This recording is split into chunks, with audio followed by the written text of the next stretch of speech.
everyone. Welcome back to Student Dream TV. I'm Nena, and here at Student Dream TV, we share money, investing, and startup tips for the Black collegian. And so today I'm super excited to welcome my friend and even a mentor of mine, someone I really admire from afar and up close, Brandon Hurst. He is a multiple franchise owner of Chick-fil-A, and he actually opened the first Chick-fil-A here in the illustrious Brooklyn, New York, where we are both recording live from. And so I'm just super excited to have you here today, Brandon, and really just to hear from you, how can students make money during and after COVID, from just all that they can learn from you. So I'm really excited to talk to you a bit just about your story, your leadership, and just insights you have on, how students can make money during and after COVID-19. So thank you, Brandon, for being here today. Yeah, absolutely. Thank you for having me. I'm super excited, honored to be here. I love just sharing information. I think back over my time and just growing up, it was having things like this, not maybe so much as virtual, but having a community, which is what it takes to pour back into me. So this is my way of just saying, hey, I don't be stingy in a sense with the Mm. information. Share it so that we all can kind of grow from it and learn. Thank you. That's beautiful. Thank you, Brandon. And so how about this? I mean, just kind of since this relates to a bit of your story, can you just share a bit about, like who you are, where you're from, and just how you got Yeah, to being a multiple owner of Chick-fil-A and the first franchise owner of Chick-fil-A Brooklyn? yeah, Black man, man. it's been a crazy journey. So I'm originally from Atlanta, Mm, born and raised, born into a single mother, single parent home.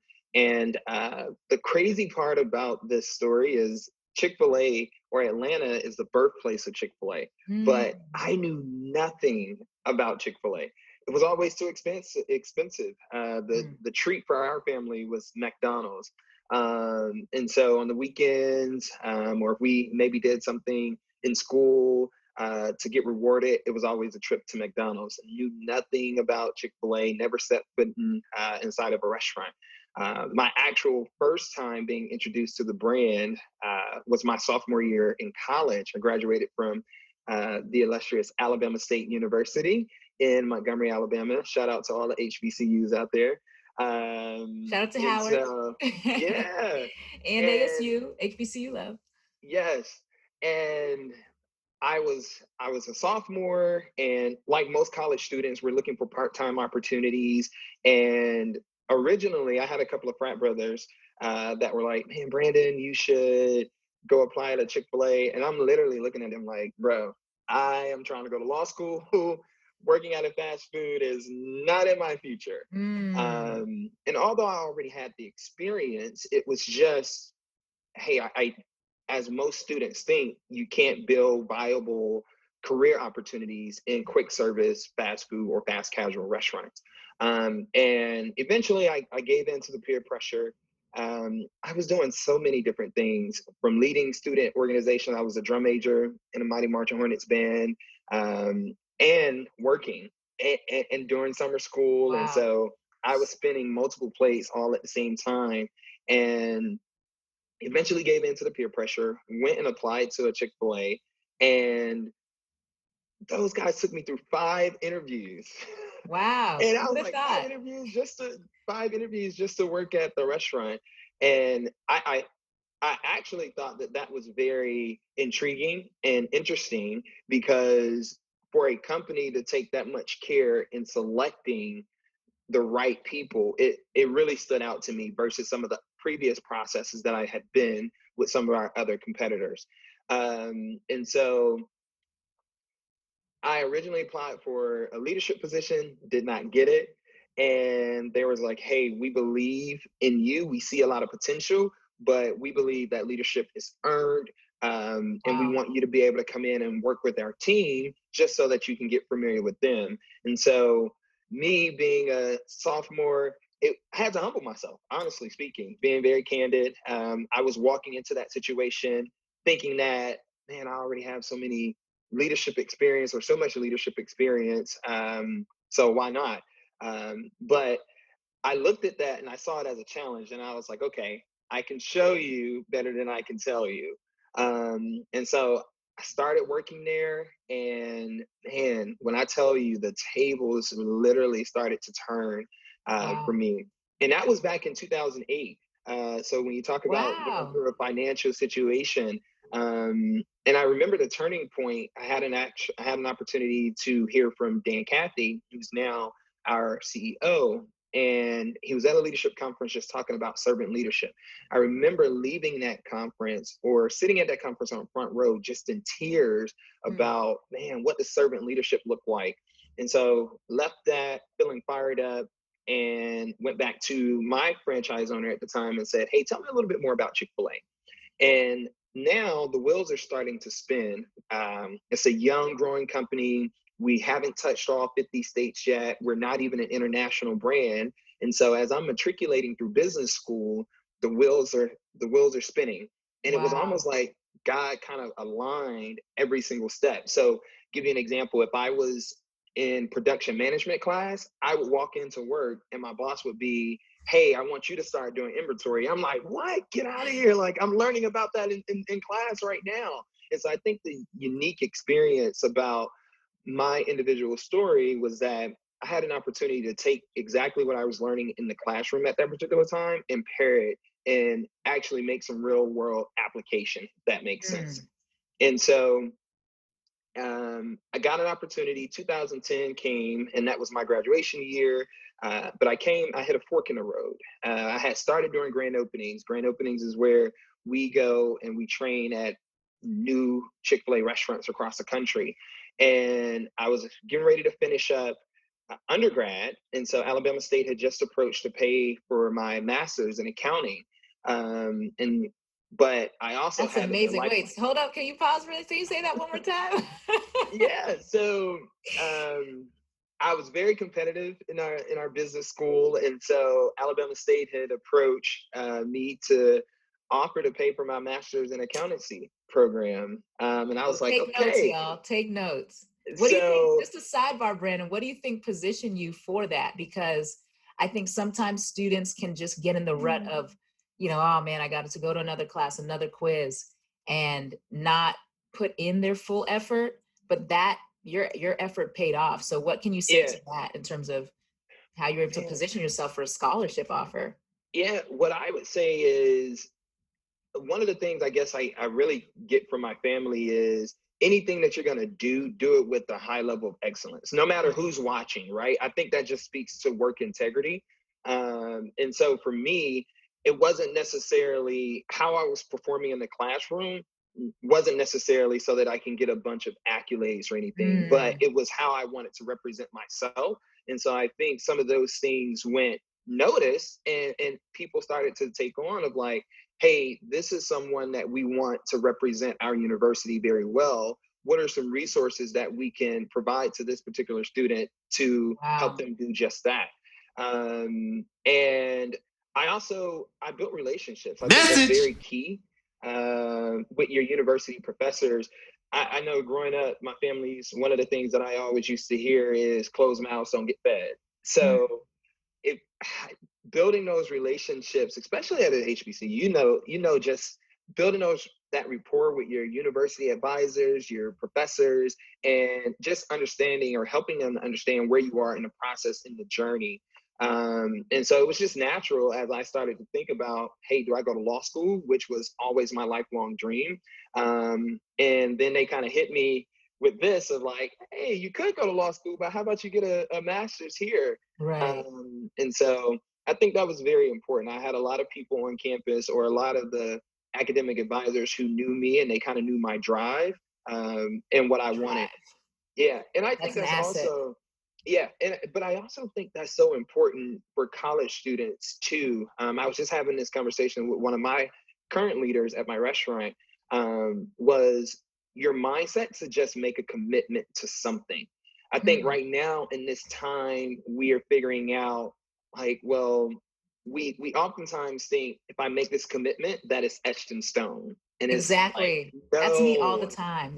Yeah. yeah.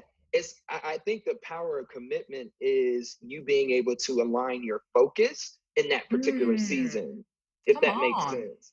Yeah. I think Because sometimes it's hard though when you don't know how long the season's gonna be, like how you yeah, should is it, man, am I making this commitment for 4 years or for 8 years, and I think that can seem like a long time.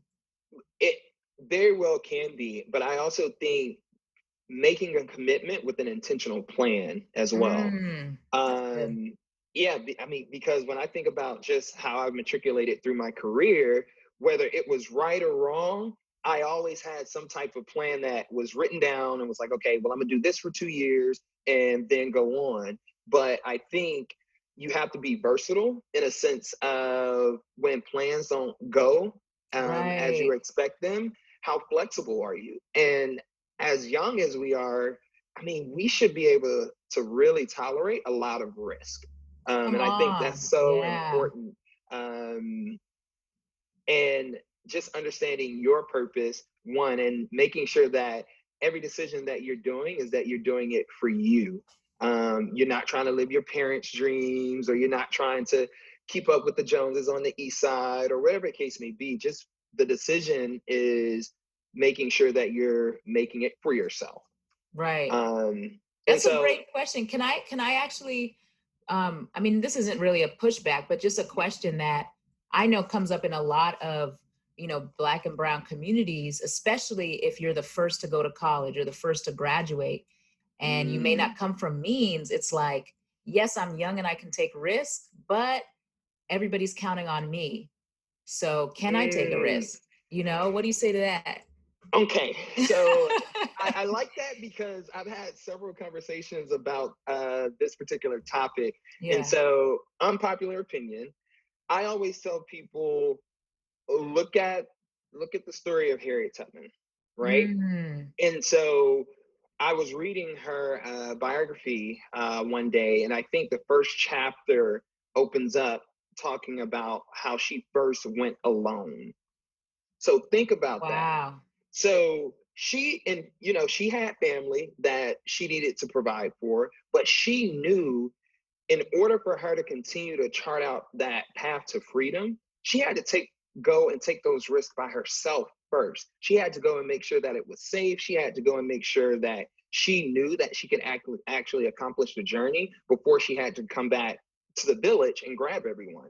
And when I think about my own personal story, that's what I did. And back then Wow. I couldn't have articulated it. And it's a hard thing, but I also knew that education for me was my way out. And I'm not saying that that's it for everyone, like a formalized education, right? Because I think a lot of people put a lot of pressure on that. When I think about education, you can get education through technology. How driven are you to sit down and look at all of the YouTube channels or the do-it-yourself type projects? I just so happen to, get it through the traditional path, but Mhm. I felt that that was my way for just a better life, and most importantly, acquiring a lot of resources so that I can go back and educate my family. So Mm, I that's didn't look at good. it as, hey, I'm leaving them. I looked at it actually as, hey, I need to go and do this so that I can come back and help them. And I have truly walked that. When I think about Yeah. what my mom is doing today, my aunts, my ability to be able to bring them into the business, I think about what if I didn't go off to college? What if I stayed home and kind of just fell into the day-to-day routine that we're often plighted with, because we're trying to quote unquote take care of the village.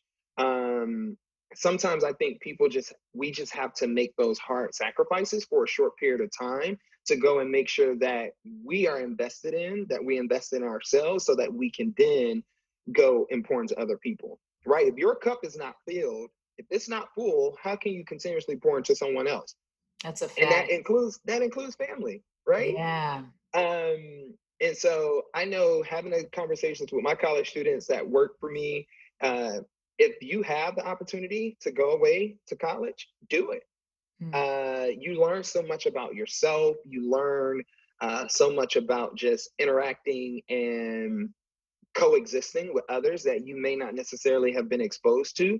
And you're faced with challenges where you don't get to go knock on mom and dad's door and say, "Hey, can you help me with the situation?" because you're far away. So, if anything, it teaches you a level of self independence. Mm. And I love that. So, it's how you look at it. It's all about perspective, right?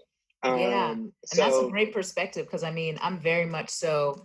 I mean, we exist to help kids build wealth, and wealth isn't built through, just sitting back and and not educating yourself or not taking risks. When you yeah, look at personal finance, investing, entrepreneurship, it all involves risk. yeah. And So, when you think about our families, the generations before us, they were very risk averse, right? Very mm, fearful, and so it's natural for them to want to play it on the safe side, for us. But again, that's why someone has to step up and say, "No, yes. let me be that difference maker. The change can start with me." But it's all about how much risk that you're willing to take. Um, when Yeah. I when I decided to, I said no to Alabama State in terms of the accounting degree. Scholarship. Mhm. Um, I all of, I put all of my eggs in a basket with Chick-fil-A for a particular moment. Chicago was a brand new market, and I decided to say yes. And I had a lot of people, including some of my academic advisors, and was like, "What? All right, what kind of decision are you making?" But Wow. I realized I had so much confidence in my skills and ability, and even if I failed, right, I was like, "Man, I'm still young enough to go back and start over." And that goes back to the initial point that I was making about just make a commitment to something, right? Get Mm, focus on that because you never know what could come out of just that alignment of you being focused and being intentional about that. Um, I was reading a book, I think one of the book that I've actually read that really kind of helped catapult my whole decision making during that time was called "Take the Risk" by Dr. Ben Carson. oh wow, Um, take the risk. Got and it.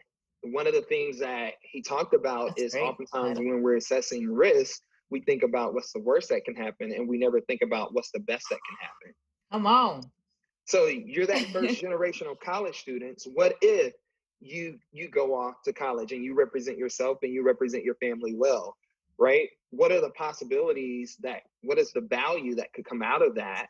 And you get the opportunity to go back and influence your family.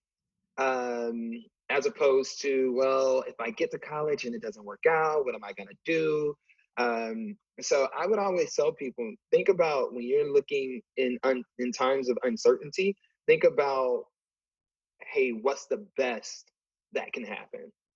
That's great. What's man, that was a lot there. You talked about mindset, right? And having a Yes. mindset that's driven, that values excellence. That's one of our core values at Student Dream. You talked Mhm. about making a commitment to something for a certain season of time so you can be focused and intentional. I mean, you mentioned a lot there: servant leadership, planning, and uncertainty. So there's a Yeah. lot. We have a lot of nuggets to take from that. And so I guess fast forward to present day, right? Yes. It is May 4th, 2020. We have Yes. been, we're both in Brooklyn, New York, the Yes. hot spot of this pandemic. You're a business leader, right? So Mhm. you're still able to be open. However, I mean, I actually live right across the street from your franchise. And I'm seeing, floods of people outside lined up, and just all the ways I'm sure you're adjusting. I guess my question to you is just Mhm. how has this pandemic affected Chick-fil your business, and Mhm. how have you kind of taken the step back to adjust? Because Mm. that's what kids need to do, right? They need to, Yeah, how has this affected me? How do I adjust? So can you tell us a bit about your absolutely. story? Yeah. So,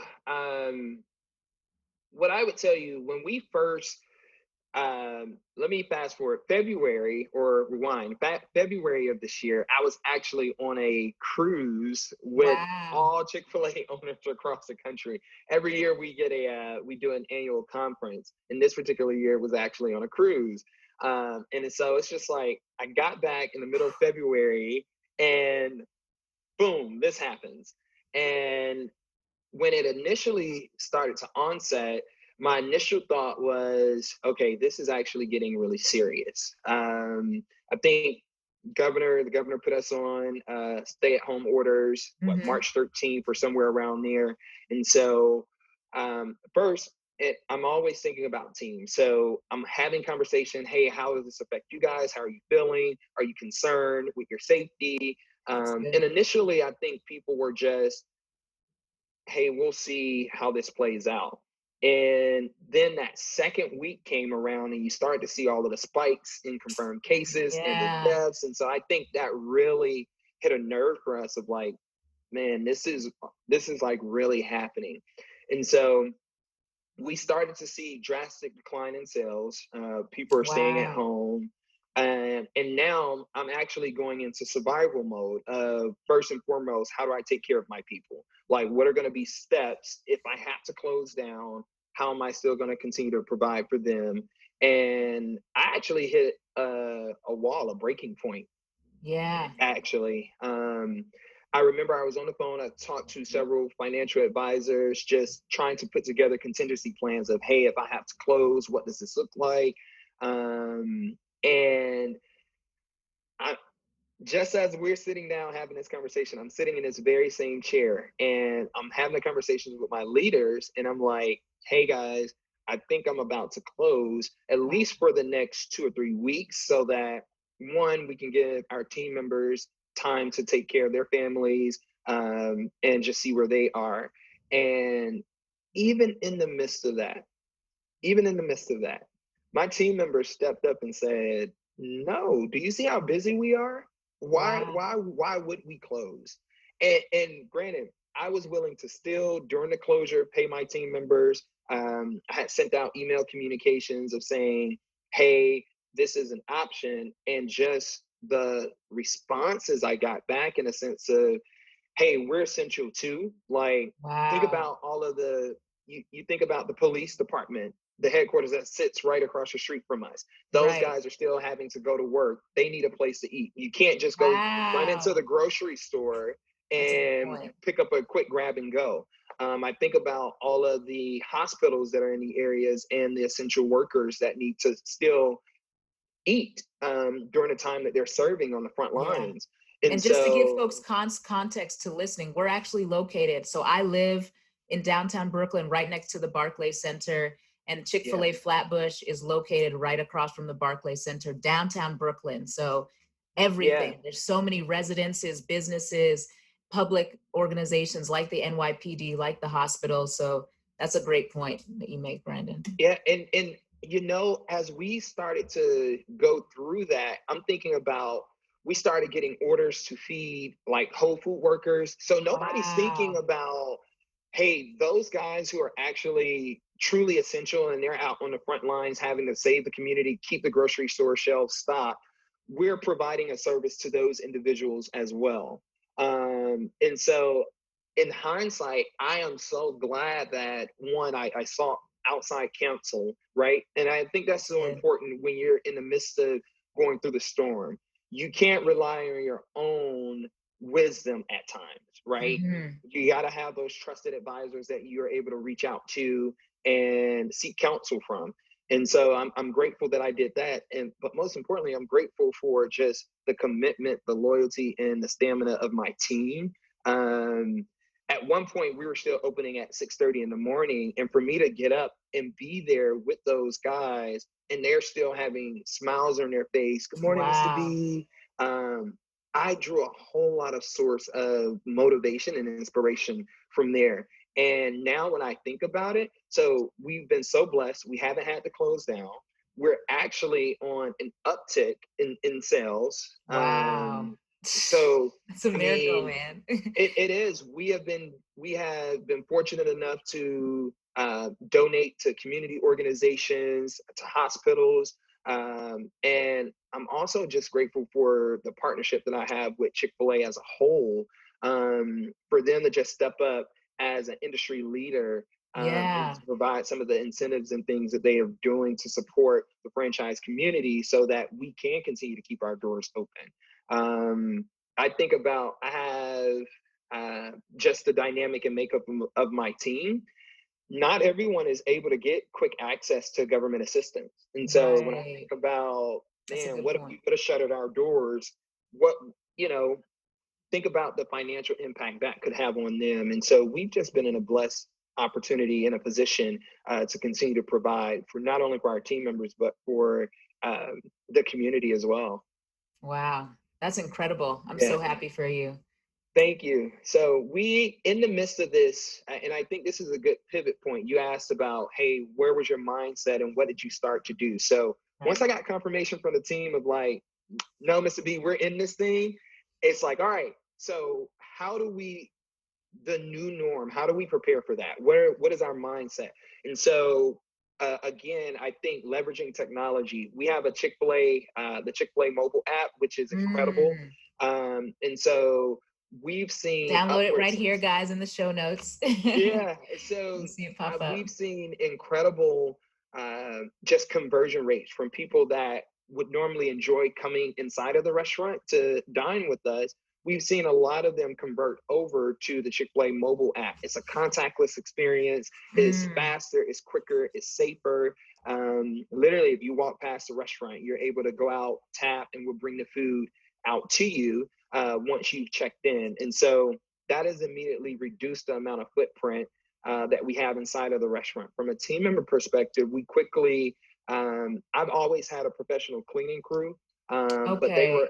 they were able to quickly ramp up their disinfecting methods. And so we're doing that where we're sterilizing the restaurant um, very frequently out in the restaurant through that particular company. And just from a team member safety perspective, I equipped all of my team members with disposable gloves so that as they're commuting back and forth public transportation, that they feel Right. that they have, personal protection equipment, facial masks. We quickly installed plexiglass.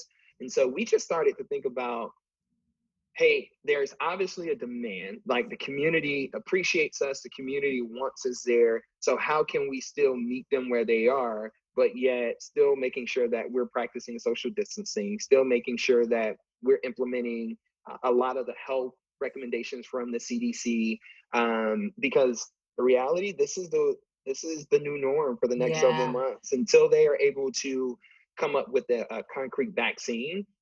This is what the new norm looks like for us. And And so, how have you, if I can ask, because a lot of people are looking at this as a short-term moment that this is going to be taking place, but I mean in reality we don't know how long yeah. that this is going to be the new norm. How have you been thinking about timeline, and are you preparing for this to last 3 months, a year? What are you preparing for timeline wise? So I think for me, I'm planning for this to, and again, until they find a cure. And when you think about the vaccination process, even if the government were to able to fast track and streamline the process, you're still going to have to go through so many waves of clinical trials and understanding the side effects and implications of the vaccine. And so typically that timeline is a 18 to 24-month process. And so Mm, my mindset is, think about the consumer behavior, right? So the only way to mitigate that fear is if they felt like they had some type of concrete solution, i.e., in the form of a vaccination. So in mhm. my mindset, hey, if we're clearly, even if we're 12 months, 18 months out from that, okay, that's 12 to 18 months where I now have to adapt to the new norm of consumer behavior, if that makes sense. So It you're does. still going to have a lot of people that are afraid to come out of their homes. You're still going to have a lot of people that are afraid to congregate in larger crowds. And so, how do you, again, we provide a service. So, how do we critique our service or curtail our service to fit that model of the consumer behavior for the next 12, 18 months? And so that's where we are. Again, we're Yeah. pushing, we're trying to get a lot of our guests to switch over to the mobile Okay. platform because that's the new wave. Um, So again, I think that's where we are, 12 to 18 Yeah. months. And here's, if you're sitting around, I think you're doing yourself a disservice if you're still thinking, hey, this is something short term, right? Think Right. about this. People, the ones that are preparing now for what after COVID-19 looks like, those are the ones that are going to come out on the other side of this thing being the most successful. Because again, they are pivoting and they're adapting to what the new norm could look like. Does Mm-hmm. that make sense? Absolutely. Um, and so, really, I kind of liken this pandemic through just people tend to associate this as this is something that we haven't experienced before in terms of just adversity, and probably to some scale and degree we have not, Right. right? But at the end of the day, this is still some level of adversity. So think about all of the times that you've overcome those personal obstacles in your life and how you did that, and what you were thinking during that moment, and liking that to this, right? Although it's unclear because the timeline is uncertain, but I think you have every power within your means to figure out mindset, right? That's How good. are you taking care of yourself? How are you utilizing this downtime, especially for my college students? I think right now, if you're a recent grad, you're probably thinking, man, I just lost this job offer. Businesses are not hiring. But those businesses are going to come back online. And the real question is, will you be ready for their new business model on the other end? We talked about, or you asked the question of, hey, what are some ways that students could possibly be making money right now? Yes. And I'm last week I was reading through a couple of articles where they were just talking about the customer service industry, and even the government systems. Unemployment, oh my goodness, almost Yeah. 13.8 million people. And so, interesting enough, one of the things that I heard, that they were actually hiring people to work remotely from home so that they could help process some of the unemployment claims. Wow. And so, the light bulb just went off of, hey, where are those companies and or organizations? You think about hospitals as they start to think about contact tracing. They're going to need a force. The health department is going to need a labor force of people being able to pick up the phone and say, hey, who were the last people that you were in contact with over the last 14 days? So when you think about doing jobs remotely, that's an opportunity. And then here's the thing, it may not necessarily be the job that you want, but it is your mindset. You're in survival mode right now. And so my Right. encouragement is to, hey, take that opportunity, and what are the things that you can gather from it, right?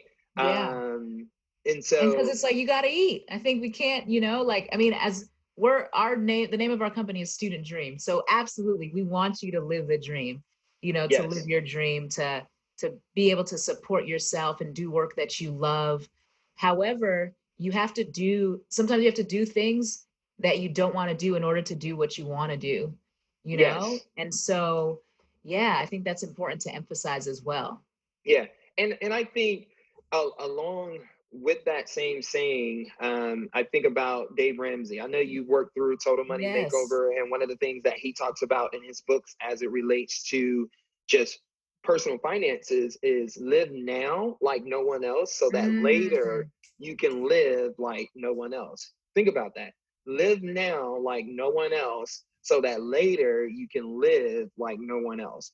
And so I probably read that book maybe 6, 7 years ago as I yeah. was, trying to get my personal financial orders together. And I that quote just resonated with me in a sense of, what are your friends around you? How are they living right now?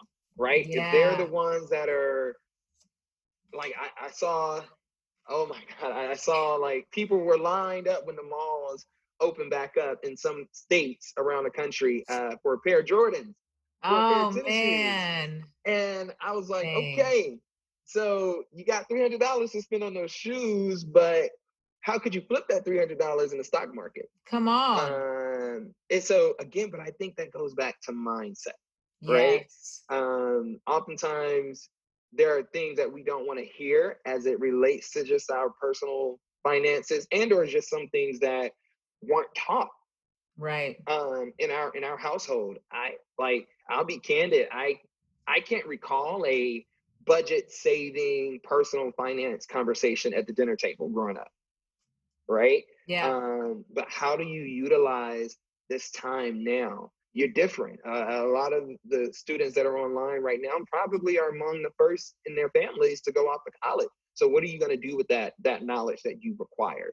Mm. I think that's so important, right? There's Yeah. a difference between knowledge and wisdom, right? You can have someone walking around with all the knowledge of the world, but what you Right. truly find value in is wisdom, which is actually the application of that knowledge. Come on. Yes. One of the So, things we say here is talk is cheap, talk is broke, and time is money. So start now. You yeah, know, yeah, for sure. massive action. Yeah, And so, question, Brandon. So, I mean, gosh, you made so many points, but is Chick-fil-A hiring right now? absolutely. We are, Wow. so I can't speak for, Chick-fil-A's across the country and or some that are in the city that are, that are not my particular franchise. But for us particularly, we are. And you can find our applications on Snag, or you can find our applications on Indeed. Just search for Chick-fil-A Brooklyn. And our We'll link it in the applications. show notes. I'll link it in the show notes below. Okay. Yeah, for sure. And but again, that's the beauty of where we are right now. And I'm so grateful to be in an opportunity where most businesses are actually scaling back and we're Mhm. having to scale up. Come on. And I think that's you talk about mindset, right? And I think it's important to balance the type of news we take in or how often, because if Mm, we are just forming our mindset from CNN or Fox News, then we're going to be in panic mode like, oh my gosh, nobody's hiring, everybody's losing, not hmm. realizing that actually there are a number of companies that are winning during this moment and are creating services and values, and so they are hiring. Yeah. So and I want to like continue that by kind of touching on this point of humility that you mentioned, because you talked Mm, about when you first had to, hey, I'm this big time aspiring lawyer, I'm going to go get my master's degree. What are we talking about? Why would I work at Chick-fil-A? exactly. So imagine how many people who are watching this were like, I just got my bachelor's degree. What do I look like working at Chick-fil-A? Yes. So what do you say to the people who look down on the quick service restaurants and look down on, working at a Chick-fil-A? And mind you, you've owned two franchises. You started off, Hmm. just as an entry level position at Chick-fil-A, and now Yeah. you've gone on to be the franchise owner for two major areas in Baltimore and now downtown Brooklyn. Like, what do you say to them? So, man, what I would say is this has to be your purpose has to be bigger than you. Mm, And I think that's what I understood for myself was one, I wasn't looking at the dollar amount. Like I didn't get into Chick-fil-A just for money. I it's think good. one, I fell in love with the company because I saw the change and the impact that it had on me.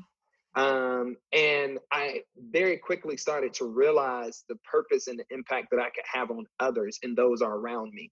I mean, take this interview, I mean, for perspective of like the the fact that I'm sitting here having a platform to be able to share my experience with others. I got that through a chicken sandwich, waffle fries, and a milkshake. Come on. Does that make sense? Like, Waffle fries. right? It Yes. blows your mind Yes. that I'm sitting here and I get it because I was guilty of like, man, you can't build a career out of Chick-fil-A or working at fast food. But every single quick service restaurant or the big name players out there, they are multi-billion-dollar Come companies. on. Say And that one more so time. How because much? they are multi-billion-dollar companies. And so my mindset Wow. walking into that was, well, Wow. that multi-billion-dollar company has financial advisors. They have a marketing team. They have a culinary team. They have a Wow. customer service IT team. They have a financial services team. And so, where do you think they go to fill some of those corporate career positions? Who better Wow. knows that than the people who are actually doing it inside of the restaurant? That goes back to So, thinking long term and not just wow. exactly. Wow. Yeah. So I share that message with college students all the time. Hmm. And for me, I've learned so much more about just leading teams and leaderships um, from working at Chick-fil-A than I think I could have at any other like Ivy League school or sitting in a classroom. Right. Um, it's unbelievable just how much I've been able to gather over the years from just living it day in and day out. Right. Wow. I love that. And so I guess, as we start to close out, like, are there any, final just pieces of advice when it comes to career or finances that Mhm. you would recommend to the students listening? Yeah, I would say my encouragement is one, recognize where we are in today's society, right? Obviously, we're experiencing a pandemic, but you don't have to stay there mentally. Mm, I think again, the ones that are going to come out the most successful on the other side of this are the ones who are already projecting and anticipating of what the new norm could look like. mm, Trust and believe, you have a lot of retail companies right now that are rethinking their online presence. Think about I was reading an article about Amazon, right? And yes. everyone knows Amazon as the big Beast. online retail, like they're beasting the industry. So they have almost just doubled their company valuation almost to north of $3 trillion within the Wow. last 6 months because of this particular pandemic. But that was because they weren't thinking about, or their mindsets weren't operating in the now. They were thinking about what's next.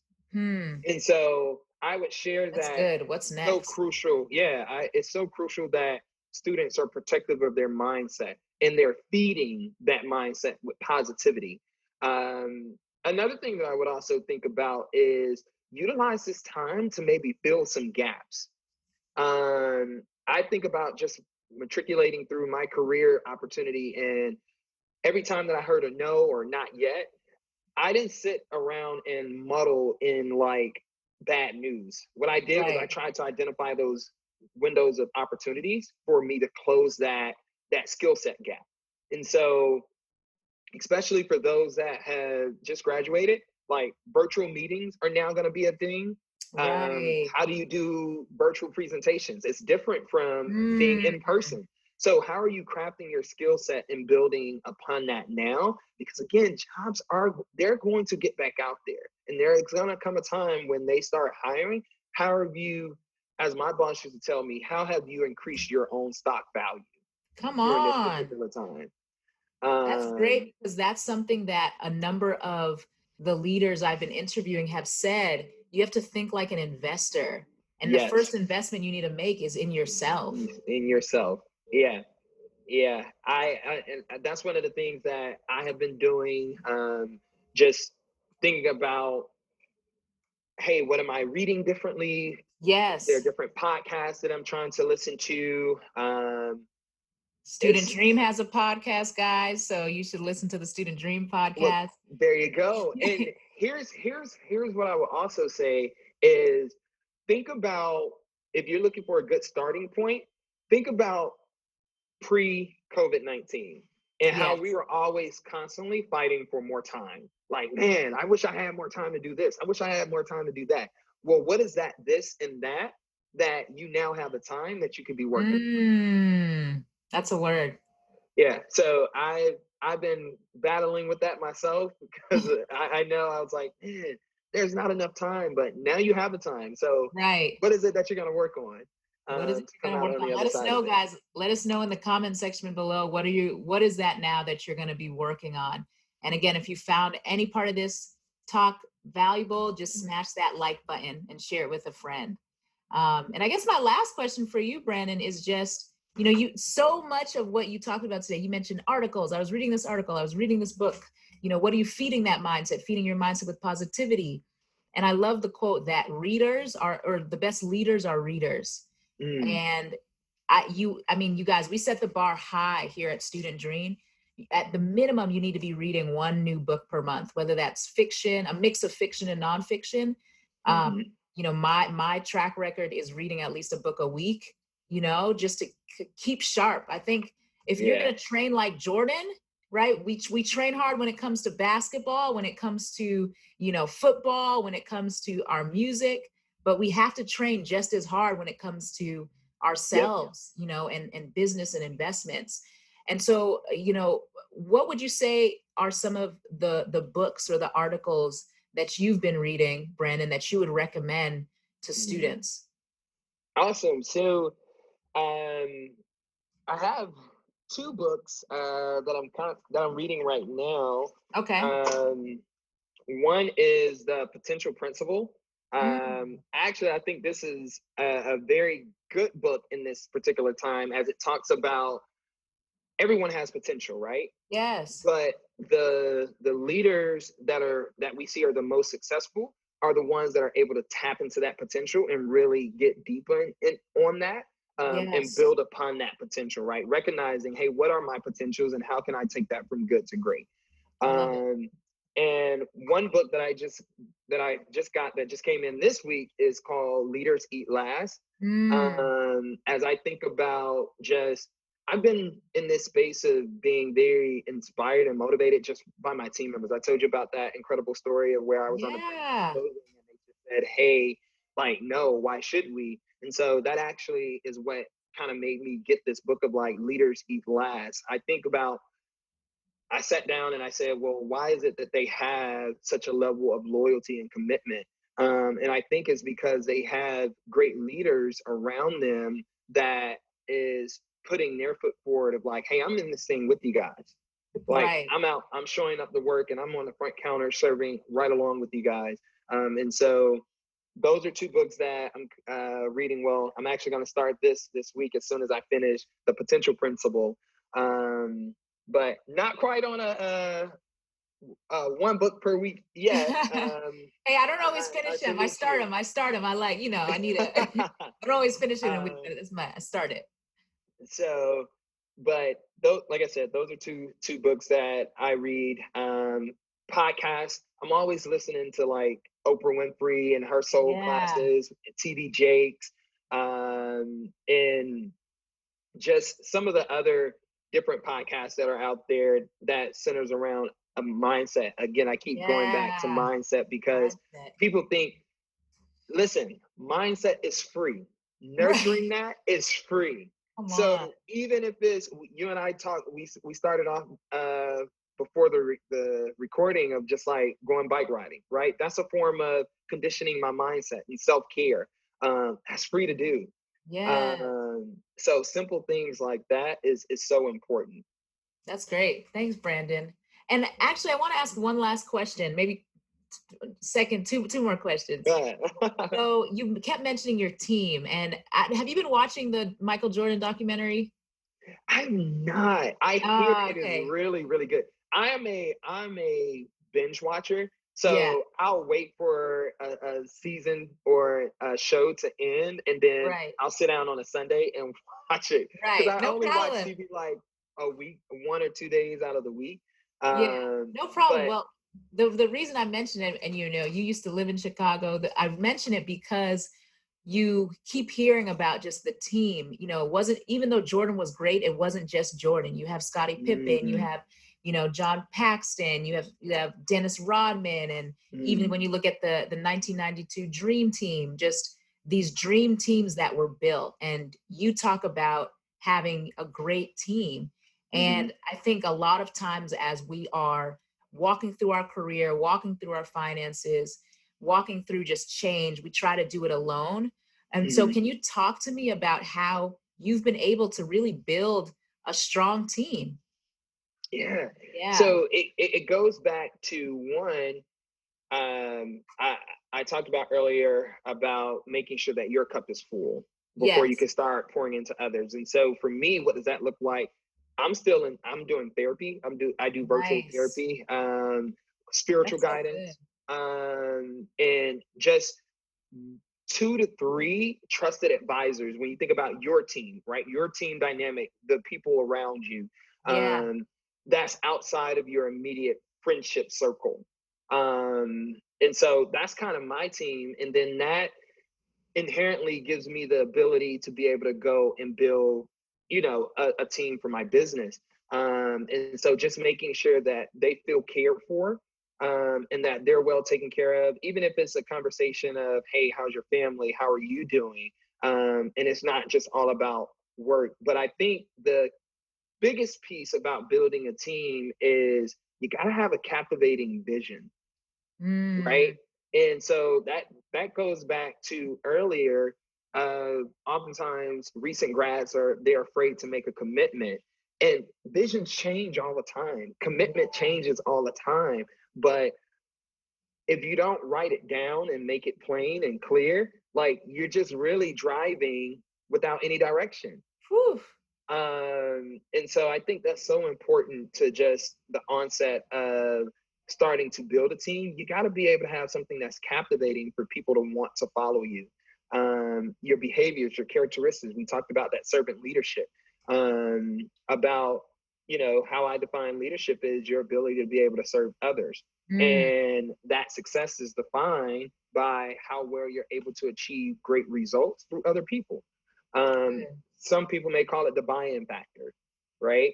But just figuring that out and building one day at a time, and understanding that you're gonna make some you're gonna make some bad decisions sometimes, and that's okay. But that goes back to mindset.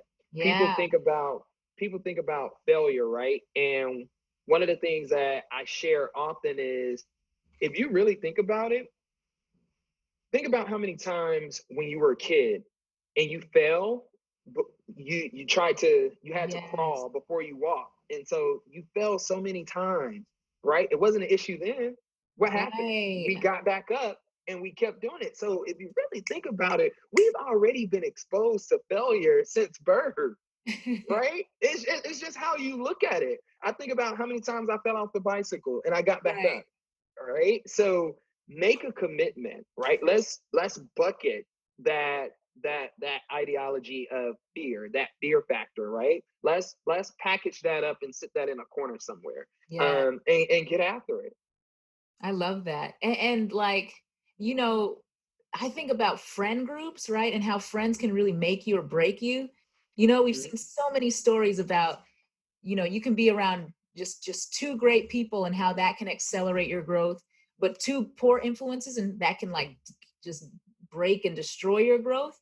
Can you talk Yeah. about friends, and folks who may be don't have the best friend groups or the best Mm, influences and how they can kind of navigate that and make some changes. yeah.